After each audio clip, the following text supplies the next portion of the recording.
విషయాలు అనేకం రైతు కమిషన్కి వివరించడం జరిగింది. మరి వివరించి బయటకు వస్తున్నటువంటి సందర్భంలో కేటీఆర్ అన్నగారి ట్వీట్ని నేను చూడడం జరిగింది. అందులో వారు మరి ఒక పక్క కంగ్రాచులేషన్స్ చెప్తూనే ఇంకొక పక్క మా ప్రభుత్వం పడిపోవడానికి ఈ కేసే కారణం అన్నట్టుగా అర్థం వచ్చేలాగా వారు ట్వీట్ చేయడం జరిగింది.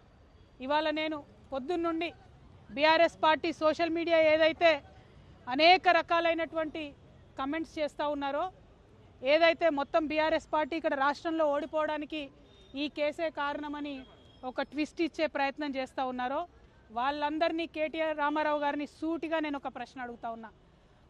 నా మీద కేసు పెట్టింది ఎందుకోసం? పార్టీ కోసం కాదా? ఈ మాట కేసీఆర్ గారు చెప్పలేదా?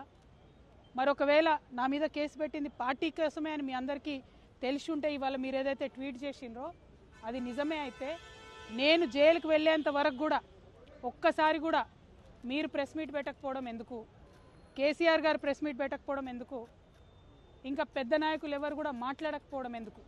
అంటే ఆనాడేమో నేను ఒంటరిగా ఫేస్ చేసుకోవాలి, పార్టీ సోషల్ మీడియా కనీసం సపోర్ట్ చేయదు. ఆనాడు బీజేపీ సోషల్ మీడియా అంతా నేను అత్యంత పవిత్రంగా 9 రోజులు అన్నం మెతుకు తినకుండా బతుకమ్మ చేసే వ్యక్తిని నేను.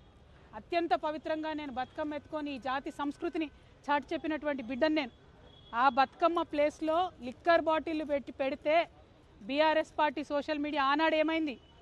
మీరు ఆనాడే ఎదుర్కొని ఉంటే ఈ గతి పట్టేదా బీఆర్ఎస్ పార్టీకి? బీఆర్ఎస్ పార్టీ అసెంబ్లీ ఎన్నికల్లో ఓడిపోవడానికి నేను కారణమా? ఒక్కసారి ప్రజలు కూడా రివైండ్ బటన్ దయచేసి నా కోసం ప్రెస్ చేసి ఆలోచన చేయాలి. ఆనాడు ఉన్న అంశాలు ఏంటిది? ఇండ్లు ఇవ్వలేదన్న అంశం, ఉద్యోగాలు ఇవ్వలేదన్న అంశం, దోపిడీదారులకు టికెట్లు మార్చమని ఎంతమంది మొత్తుకున్నా మార్చకుండా వాళ్ళనే మళ్ళీ ప్రజల మీద రుద్దాలనేటటువంటి చేసిన ప్రయత్నం, ఈ అంశాలు కాదా ఆనాడు చర్చలో ఉన్నాయి? అన్నిటికన్నా ఎక్కువ అహంకారం అనేటటువంటి అంశం కాదా చర్చ? ఇవాళ వచ్చినటువంటి తీర్పుని అనుగుణంగా మలుచుకొని బీఆర్ఎస్ పార్టీ ఓటమిని నా మెడలో వేయాలని చూస్తున్నారు. ఇది కరెక్ట్ కాదు. కేటీఆర్ గారు, మీరు ప్రజలకు జవాబుదారీగా ఉండాలి. You are living in a denial my dear brother. Accept the fact, understand what has happen during that election, take steps accordingly, fight it out in people. Do not blame me for this. Whereas the party supported me. 3 years of the cases, did party social media support me? ఇవాళ పొద్దున్న నుండి సన్నాయి నొప్పులు నొక్కుతున్నారు. పెంపకానికి వచ్చిన court తీర్ప ఏందో అడ్డమైన రాతలు నేను ఆ సోషల్ మీడియా చూడను. దీనివల్లే బీఆర్ఎస్ ఓడిపోయింది అంటున్నారు. మరి ఎందుకు మాట్లాడలే? నేను పార్టీ కోసం కాదా జైలుకు పోయింది? మీకు తెలియదా ఏం జరిగిందో వెనకాల? నా మెడలో పార్టీ ఓటమిని వేయాలని చూస్తే ప్రజలు కూడా హర్షించరు. ఇవాళ నేను కోరేది ఒక్కటే, నిజాలు చెప్పండి దయచేసి. నేను ఆనాడు నిజమే చెప్పినా, నాకు సంబంధం లేదని. ఇవాళ న్యాయస్థానం కూడా నా నిజాన్ని సమర్థించింది. రేపు 2 నెలల్లో నేను కొత్త పార్టీ పెట్టబోతా ఉన్నా. ఆ దేవుడు ఆశీర్వాదంగానే ఇవాళ తీర్పు వచ్చిందని చెప్పి